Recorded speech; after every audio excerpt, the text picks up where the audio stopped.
You know, when we think about history, it's easy to picture it as just a bunch of facts and dates, right? But history is really a collection of stories, and it matters a lot who's telling the story. Sometimes the most incredible accounts of a time and place don't come from the people who lived there, but from the outsiders who were just passing through. I mean, just think about it for a second. The last time you were somewhere totally new, didn't everything seem fascinating? Things that the locals walk past every single day, like the shape of a fruit or the way people greet each other, suddenly become remarkable. And it's those little observations, written down by travelers, that become these priceless windows into a world we can no longer see. And that really gets to the heart of what we're exploring. If you live somewhere your whole life, your daily routine is just, well, routine. It's normal. You probably wouldn't think to write about it. But for a traveler, that same routine is extraordinary. They're the ones who notice the everyday stuff, the little details that make a culture unique. And thank goodness they did, because it gives us some of our richest historical accounts. So how about we see this in action? We're going to travel back in time with three incredible men who journeyed to the Indian subcontinent centuries ago. Each one saw it through a completely different lens. We'll start with Al-Biruni, the brilliant scholar. Then we'll meet Ibn Battuta, the ultimate adventurer. And we'll wrap up with François Bernier, the keen-eyed comparatist. Okay, our first guide is Al-Biruni. He showed up in the 11th century, and he wasn't there to conquer or to trade. Nope, he came with a brilliant mind and this just insatiable curiosity to understand a world that was totally alien to him. And it's really important to get this timeline straight. These guys weren't hanging out together. They visited centuries apart, the 11th, the 14th, and the 17th centuries. So each one is giving us a unique snapshot of a very different moment in history. Al-Biruni's backstory is just wow. He was born in what's now Uzbekistan, but he was actually brought to Ghazni as a hostage. A hostage. But his mind was his key to freedom. This guy was a true polymath, fluent in so many languages, and he did something almost unheard of. He learned Sanskrit, spent years living with Brahmin scholars, and basically built this two-way intellectual bridge. He was translating Greek science for India and Indian philosophy for the Arabic-speaking world. Incredible. His masterpiece was the Kitab al-Hind, the Book of India. And listen, this was not a simple travel diary. This was a massive 80-chapter encyclopedia on everything. I mean, everything. Religion, philosophy, festivals, astronomy, laws, even how people weighed and measured things. And his method was just as brilliant as his content. He had this almost mathematical structure for every single chapter. He'd start with a question, then he'd explain the topic based on the classical Sanskrit texts, and to wrap it up, he'd compare the Indian perspective to other cultures he knew, like the ancient Greeks. This precise, predictable structure made his work amazingly clear and objective. And you can hear his real goal in his own words. He wasn't there to criticize or to convert anyone. He saw his book as a tool, a way to help people understand each other and have real conversations. His whole motivation was about creating dialogue and sharing knowledge. Right. Let's jump forward about 300 years. A totally different kind of traveler arrives on the scene. This guy wasn't driven by scholarly research. He was driven by a pure, unquenchable thirst for adventure. Meet Ibn Battuta.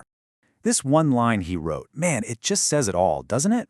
While Al-Biruni learned about the world through books, Ibn Battuta was all about lived experience. He left his home in Morocco when he was just 22, saying he was driven by this overmastering impulse to just go. And just look at this map for a second. This shows you the insane scale of his travels. And get this, he'd already been through North Africa, the Middle East, and parts of Central Asia before he even got to India. His journey was just unbelievably vast. In total, he was on the road for 30 years. 30. Let that sink in a time with no planes, no trains, no cars. It's just staggering to even think about. And we have to be really clear here. This was not a leisurely trip. It was absolutely grueling and incredibly dangerous. A trip from one city to another could take well over a month. And the whole time he was dealing with the constant threat of robbers, the risk of getting sick and dying far from home, and just a profound sense of loneliness. And this wasn't just some abstract fear, it was very, very real. His own caravan got attacked by bands of robbers, not once, but multiple times. On one of those attacks, he was badly wounded. Every single day of his journey was a huge risk. So when he finally made it back home, the ruler of Morocco basically told him, you have to write this down. The result was his book, The Rihla. And unlike Al-Biruni's systematic text, the Rihla reads like a blockbuster adventure story, just jam-packed with his personal observations of all the fascinating people and cultures he met along the way. Okay, for our final traveler, we leap forward again, this time to the 17th century, and we meet a man with a completely different reason for being there. The Frenchman François Bernier didn't just come to observe, he came to compare everything he saw in India with his home back in Europe. So, Bernier was this highly educated guy from France, a doctor, a philosopher. He came to the Mughal Empire, which was incredibly powerful at the time, looking for opportunities, and boy did he find them. He ended up staying for 12 years, working his way into the highest levels of society as a personal physician to a Mughal prince. He was right there, inside the imperial court. Now, the key thing to understand about Bernier is that his writing was almost always framed as a comparison. He was writing for a very specific audience back in Europe, including the French king Louis XIV, and he often painted what he saw in India as a bleak situation, especially when he compared it to what was happening in Europe. And people back home absolutely ate it up. His book became a massive bestseller. It was so popular that it was reprinted 8 times in French alone in just a few decades, not to mention all the translations into English, German, and Dutch.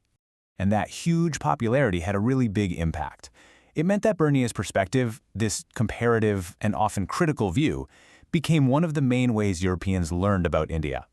By constantly setting up India as the opposite of a supposedly superior Europe, his work created a very specific image of the East that would stick around and influence European thinking for a long, long time.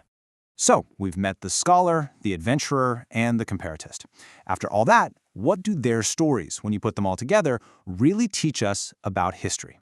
Well, they show us that there's no single thing called history with a capital H. There are just histories, a whole collection of different perspectives. Each one is shaped by the traveler's own background, why they were traveling, and who they were writing for. You had Al-Biruni, who just wanted to understand. You had Ibn Battuta, who wanted to experience it all. And you had Bernier, who wanted to compare. And all of this leaves us with a really fascinating question to chew on. Their stories challenge us to look at our own world with an outsider's eyes. You know, if someone like Ibn Battuta just appeared in our time, what would he find remarkable? What mundane things about our lives, our phones, the way we order coffee, our social rules, would he bother to write down for the history books? What are we taking for granted right now?